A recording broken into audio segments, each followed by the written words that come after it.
Welcome to the show, Ed. Thank you, Tersh. Great to be with you. So today's episode is an exciting one. It's one that we deal with a lot, I feel like, in the service industries. If you haven't dealt with this issue and you're a business owner, you're going to deal with this issue. It's pretty much a given. But before we get started about talking about how and why we need to deal with the destructive heroes in our lives, Ed, give us a little bit of background about you. I know you have a really awesome book. It's called Let's Be Clear, but tell us a little bit about you and what you have going on. Well, I think you would call me a serial entrepreneur, Tersh. I have exhibited a tendency to feel the need to start companies or run my own business. I actually started when I was in 4-H at 11 years old, and that became a business raising hogs. But I found out pretty quickly that I didn't want to make my life work doing that. I got into the advertising business. Started an advertising agency that led to being involved heavily in the training industry and call centers, and so I've started a number of businesses along the 40 years that I've been around the business world. And also through there, with a couple of stints working for others, it became pretty clear that I was not a good employee. I was much better suited and much more productive when I have my own business or help others start a business than I am just being an employee. So that's probably the upshot. I think the other thing I would share with your listeners is that in 40 years of being in various kinds of businesses, who in turn sold various kinds of businesses, there are very few things I see anymore that surprise me, bother me. There's just the reality that when people are in business, especially for themselves, it's just such a challenging, but at the same time, highly rewarding opportunity. And so I'm glad there are people like you who have opportunities to share wisdom wherever it comes from, so that the folks that are out there running their own business have the realization they're not alone, that their problems are not unique, and that in fact there's probably some pretty simple solutions to most of them. Absolutely. Yeah. And most of us in the service industry, we were service techs at one time, and we kind of just left the van and went straight into the office. And very few of us actually went to school to learn any of the business side of things. And like you said, there's probably a very simple solution to a lot of our daily struggles. Yeah, it's so if you think about, you've been a wrench twister and now all of a sudden you're running a business. It's kind of like going from it's like the first jump that a manager makes from being an individual contributor to now managing the team of any kind of people doing work. Though while you're still around the same kind of work, it's not the same job at all, right? It's such a different set of skills and thinking that you need to bring to it, and yet nobody really tells you that. So there's just this time that it takes to recognize, oh wow, I've got a new job now. It's funny you mentioned that, because a lot of times I will talk to service technicians who have been promoted to service manager. And they're like, well, how much of a raise should I get? I was like, honestly, you should be getting a pay cut, because you're going from a job that you're really good at and you generate money to now you become an overhead expense that you have no clue what you're doing, man. And you have no formal training. And now you are expecting a huge pay raise, when in fact, you're less valuable to the company at this exact moment. So yeah, and that's a reality check to a lot of people. And then a lot of times they'll get in there and they'll say, "No, this is not for me. I want to get back in the truck." Yeah. Well, I will tell you the work of a service technician, and I have clients who have as many as 45, 50 technicians working for them. Mm-hmm. So I think I speak with a little bit of understanding of the reality that you just described. The simplicity of being a technician in terms of the essence of your job and the focus of your job is really a powerful thing, because It's Yeah. real clear what you're supposed to get done. Now it's complex in terms of what you work on and what you need to know, but the essence of the job is really simple. There's not a whole lot of things you Mhm. need to focus on. When you're managing other people and trying to get results working through them, all of a sudden it's a pretty big leap in terms of complexity. And a lot of the skills or disciplines that are required are not intuitive to most people. Yeah, and it's not very clear. It's just get the job done, but whenever you ask how, then it's like, just figure it Yeah. out. Yeah. It's Well, or so many managers of other people use as a default, no news is good news. So yeah. I will talk to you only if there's a problem. And while that's easy for the manager, it's not really fair to the employee, to the associate, that the only time that they really speak with the boss is when the boss has a beef. Yep. Yep, that's really good point. So let's dive down into this, the destructive heroes. It's very common from what I see, from what I've experienced. You have a really, really good technician or salesperson, but they just refuse to follow instructions. Yeah, and sometimes I think that there is such a fine line between extremely high levels of self confidence and arrogance. Hmm. You know, so it's an easy trap for any of us situationally fall into, to be temporarily a destructive hero. And if we have the right people around us, they point it out to us, and we get a chance to correct our behavior. But there are certain people who eventually are going to be convinced that the ends justify the means. Yeah, So completely. so I can play by rules that, where I can say the rules that apply to everybody else don't apply to me because of the results that I produce. They warrant me being able to do whatever I do. And what that may be true, but you just can't, you just can't abandon the values of the company for which you operate, or for who you Hmm. work. And so a destructive hero might be a better fit for another company. It doesn't mean that they can't behave the way they want to behave to produce the results they want, but it means you can't do it for the company that employs you in some instances. So Hmm. in fact, I think probably you see some people move from being a technician to starting their own company because the company for whom they work views them as a destructive hero. And they say, well, if I can't behave the way I want to behave working for you, I'll just go start my own company. That's a really good point. And it's like you said, it's not that you can't work anywhere and have the personality that you have. It may just be that you don't fit the culture That's right. that of the company that you're working for, it's weird. It's a weird concept, but I mean, it totally makes sense because every company is not the same. And Right. like you were saying before, like, we need to stand out in a different way. And if standing out doesn't fit your personality, then, you may want to work somewhere else where you can just like, uh, just be status quo or whatever. Well, And I'm sorry, finish your thought, Tersh. no, no, no, no, go ahead. Go ahead. I think probably before we go much further on this, we ought to really define a destructive hero. Let's make sure Yeah. that we don't confuse people with a high maintenance high performer with a destructive hero. I think Yes. there's a subtle difference, but significant. So a high maintenance high performer is somebody that's like a thoroughbred racehorse. I think of Mhm. thoroughbreds racehorses. They're not low maintenance animals. You know, they need special feeding. They need to be trained. They want to compete. They're bred to compete, and if you don't let them compete, they probably are not going to be happy. So high maintenance, high performers really fall into that category. They're going to want to talk to you about the strategy that you have. They're going to want to tell you about what's wrong with the business. They're going to tell you what you're doing wrong as a boss.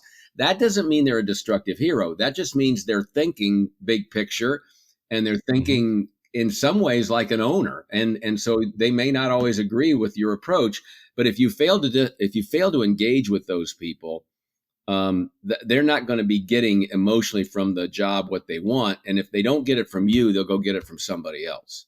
So Hmm.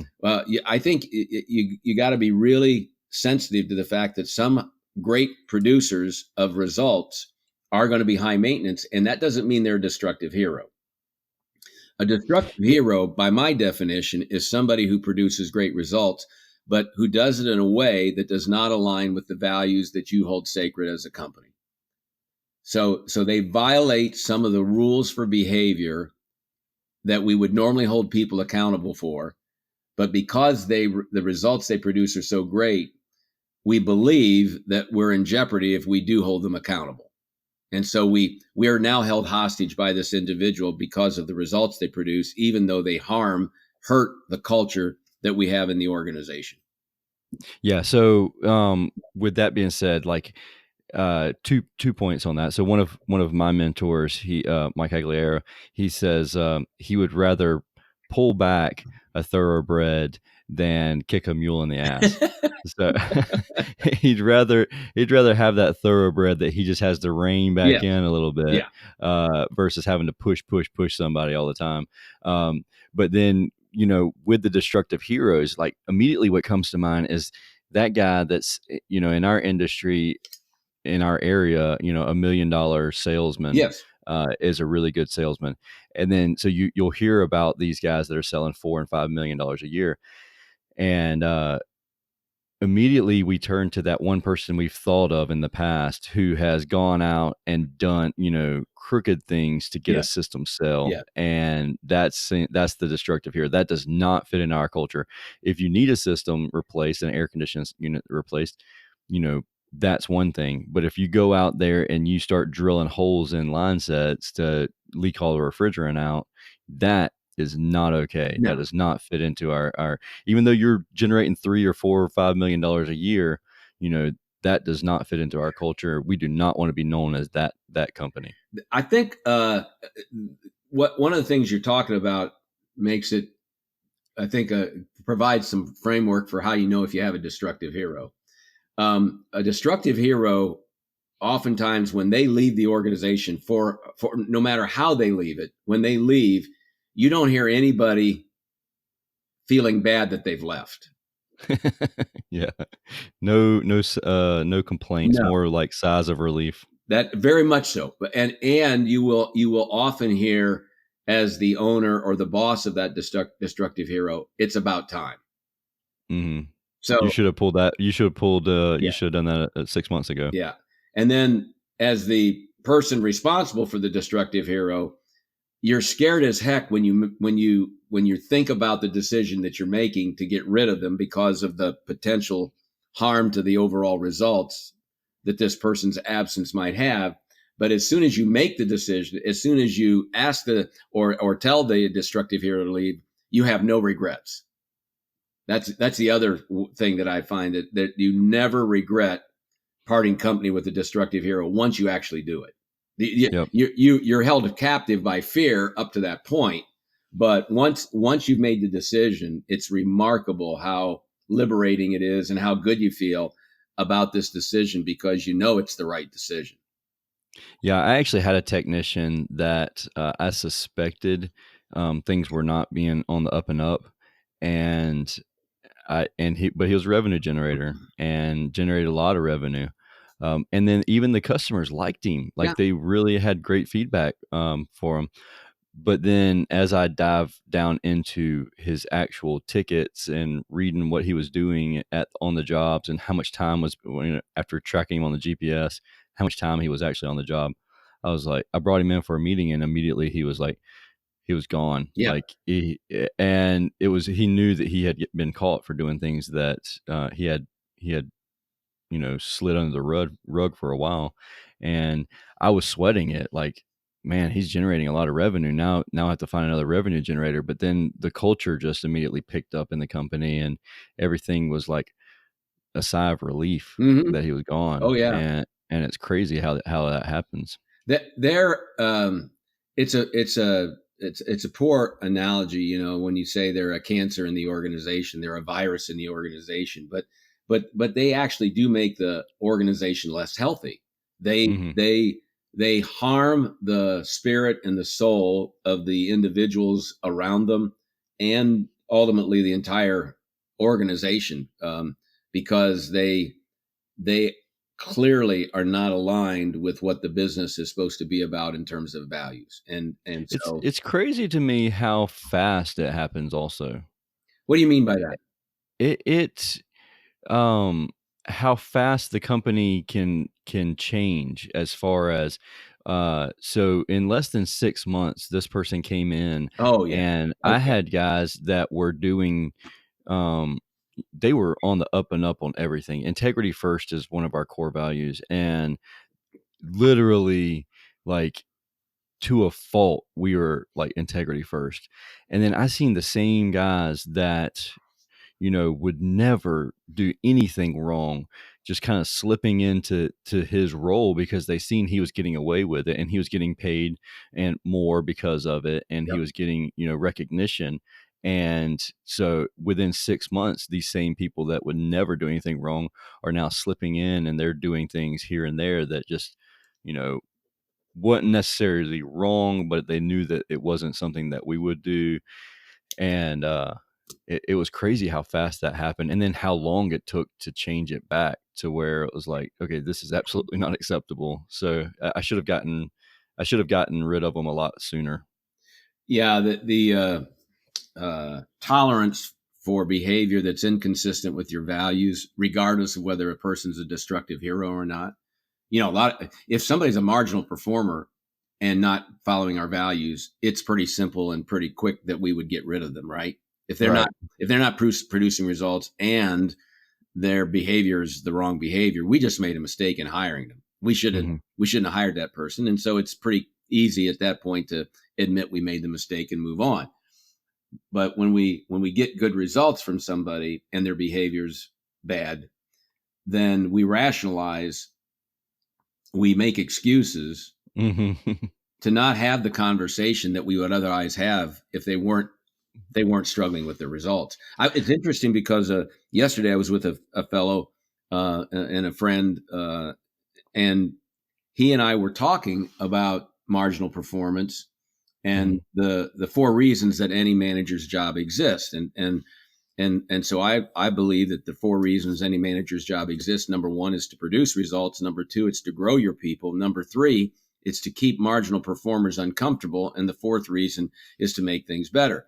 Well, the that third reason, to keep marginal performers uncomfortable, he has a person working for him, and that person is uh, a good producer. They're not an exceptional producer of results, but they're a good producer of results. But the behavior of that person does not align with the company's. And so Mm. he talked it over with his partners. He talked it over with his board, and they said, you need to deal with this. If this person's behavior doesn't align with your company values, then you need to talk with her.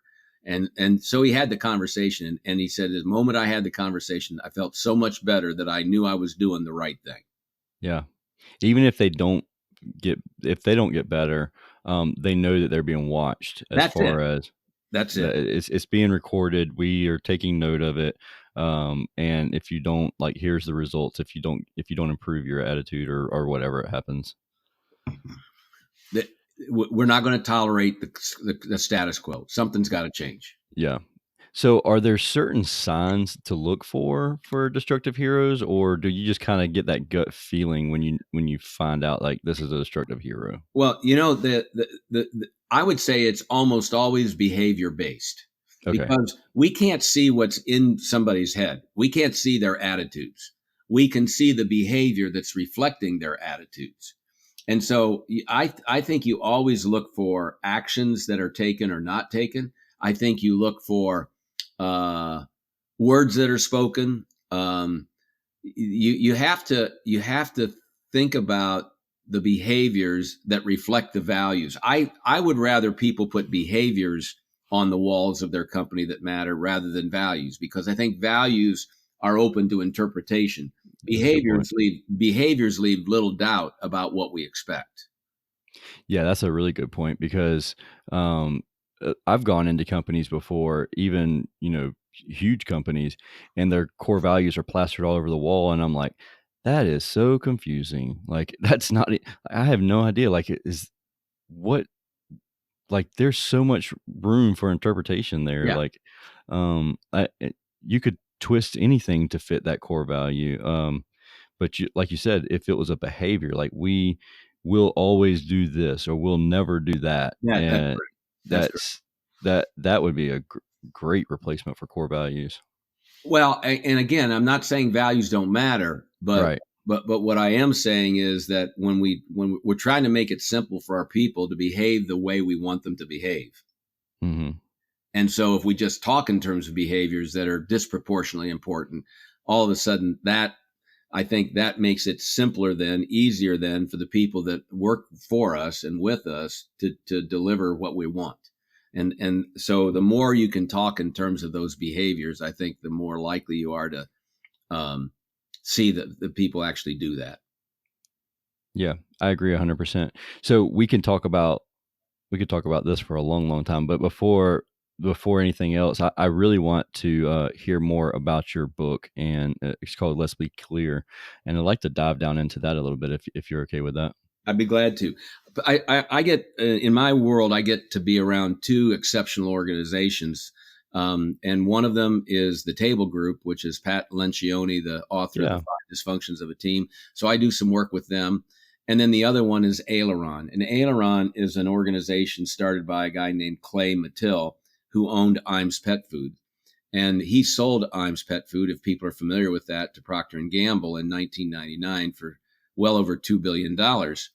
And he believed, and still does, and believes that companies that use professional management are going to be able to employ more people, run better companies that are more sustainable, and make the communities in which they operate better places to live and work. And so he started created a campus near Dayton, Ohio, where mm, he brings small business owners in. And when I say small business, typically they're between $5 and $25 million a year in revenue.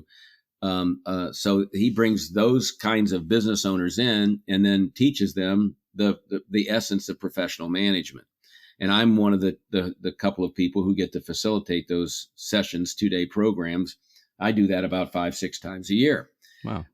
So one of the things that the professional management does is provides a framework of 6 disciplines that really are the essence of professional management.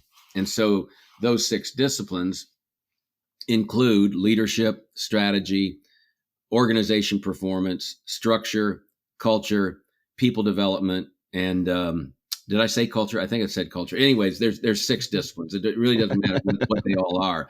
What it matters is that people understand they're discrete disciplines that each have a distinct reason that they are important, and you need to know which of those really most matter for your business. Mm, Most companies have very specific stages of size and complexity that go with that size. And so if we're under 20 employees, that's one kind of business. When we're at 50 employees, that's another kind of business. And when we're at 100, it's another kind of business. And if you get to 500 or bigger, that's a whole nother game as well. oh yeah. So one of the issues that most business owners have to come to grips with is how smart are they in operating their business and how healthy are they in running their business. And so the smart things deal with technology, structure, finance, marketing, things of that nature. Health of the business really reflects on the culture, the purpose that the organization has, the alignment, the amount of politics that goes on, and those intangible things. So what I see, and most of the companies and the owners that are and operators that are listening to your podcast Hmm. probably are running smaller businesses, Yeah. probably under 100, maybe more, even under 50, right? Right. So smaller companies usually are pretty healthy. They probably have pretty good cultures. They probably have minimal politics because you know everybody. You're generally in one place, one office, one location. So there's not a lot of complexity in that regard. But what they lack is the smart stuff. And so this professional management that we write about, and let's be clear, is really helping a business owner understand how these 6 disciplines work together which ones are disproportionately important for them right now for where their business is. And it also, what I try to make clear, no pun intended, in the book, is there's some certain kinds of examples of what it means to do or not do these disciplines. Mm. And so while it's built around the professional management model at Aileron, what it really does is lets me talk about what I've learned over 40 years of doing these disciplines, what works and what doesn't. And I speak about it from my own experiences. And I also talk very specifically about clients with whom I've worked. Some I name their actual names and companies. Others I protect the guilty by not naming their actual names and companies. Yeah. But when people pick it up, it's a really short read. It's only 120 pages. But when they Yeah. pick it up, it's kind of a tool book, a pocket book that allows you to go to a specific section and here's some things that you should do or some things you shouldn't do if this is the discipline that matters for you. Oh, cool. That's a really awesome way of laying out the book. Well, it for me, it's practical. And Mhm. that's what I tried to do, is make something that any business owner could read, get their head around it. And then hopefully if they have other managers, they would say, look, read this, let's talk. Mhm. Oh, yeah. When you've read that, then we can have a conversation and we'll be using some common language about what it means to think and do the job of managing. Yeah, it's really nice too because there's some business owners out there that they really are of the mindset where they're too busy to read. They're too busy to stop and read, or they don't enjoy reading. And so having a book like that is really helpful because you kind of just get to the point, get down to the point, and instead of it having a lot of fluff in it. Yep. Understood. And Understood. another book that you mentioned that I don't know if our listeners, I don't think I've mentioned it very often anyways, is a must read if you are a reader. Even if you're not a reader, listen to it on Audible. And that's The Five Dysfunctions of a Team.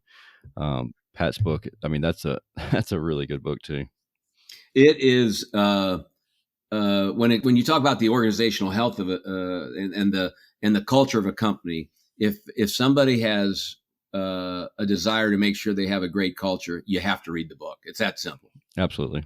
And it's funny you mentioned like we don't have politics in smaller companies, and we don't have politics, the same politics that you would have in a large company. But I kind of chuckle to myself because I could think of like some inner office drama that happens just because you are so small and you kind of know each other's like daily lives outside of work.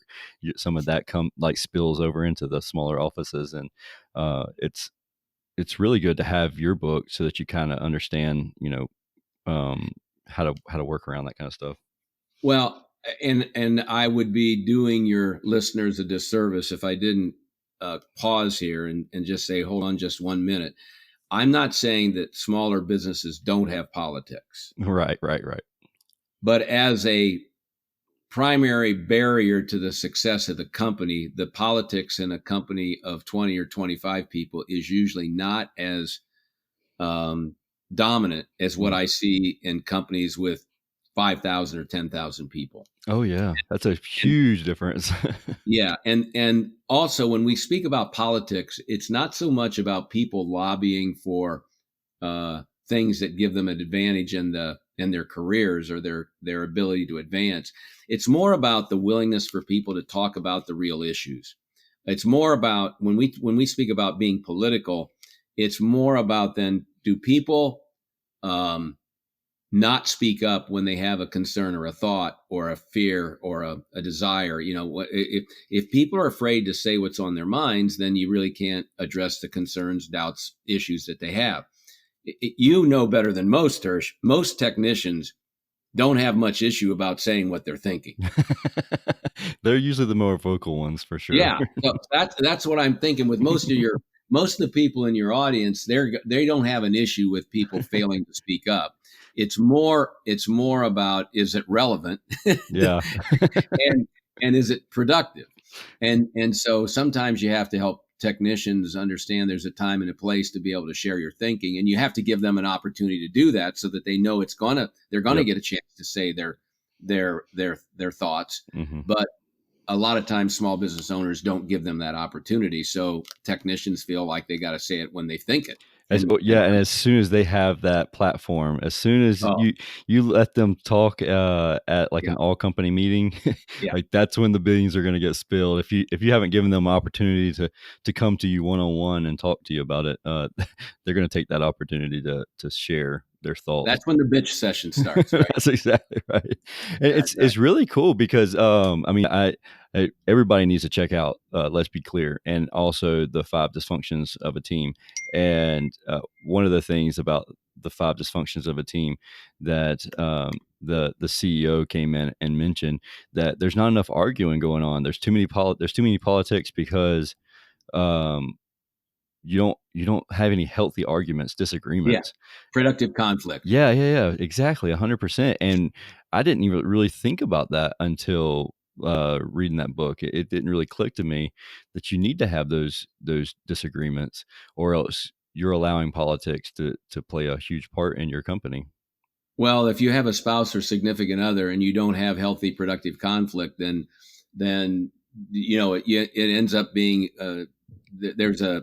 there's a volcanic eruption that will take at some place at some point, and it's not Absolutely. going to be ready. You need those productive conflict moments to reset, the relationship, and to get the issues on the table that the couple need to address.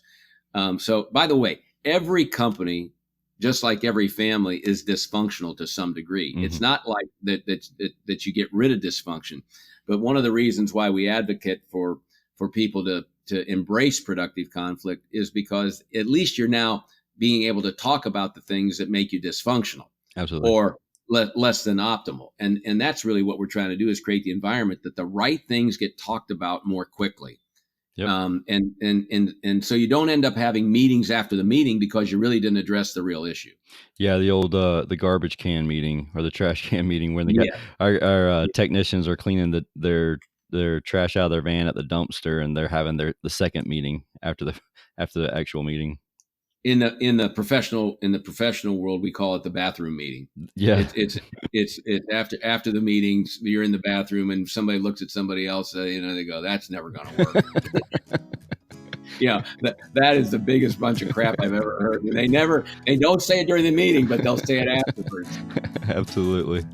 Well, thank you for coming on the podcast, Ed. We really appreciate you sharing all your knowledge and everything with us. And if somebody wants to check you out and get in touch with you later, learn more about you, what's the best way for that to happen? There's 2 ways. Our website, theeppleygroup.com. That's all one word, EPPLEY, the Eppley Group. And then if they visit the website, if they want to buy the book, they can link to Amazon to do that. They can take our free assessment to test where they are on the 6 disciplines of professional management. Also, they can connect with me on LinkedIn, and I post frequently, and people sometimes ask questions, make observations about the posts, and we can get into a dialogue. So we can do it that way. But Tersh, it's so great that you're making information available to these people who are putting their capital at risk to employ other people. We so appreciate the what they do for the communities and the country, and they're doing that. And thanks for allowing me to be on with you. Absolutely. It's 100% my pleasure. And we'll talk again soon. Thanks. Thank you for listening to another episode of the Service Business Mastery Podcast. The podcast focused on service business owners, managers, and technicians who are considering becoming business owners themselves. If you have any questions about anything discussed on today's episode, please feel free to reach out to me, Tersh at icebound.us, or on any social media at Tershplicit is where you can find me on most every social media site. Thank you again, and until we talk again next week, have a wonderful day.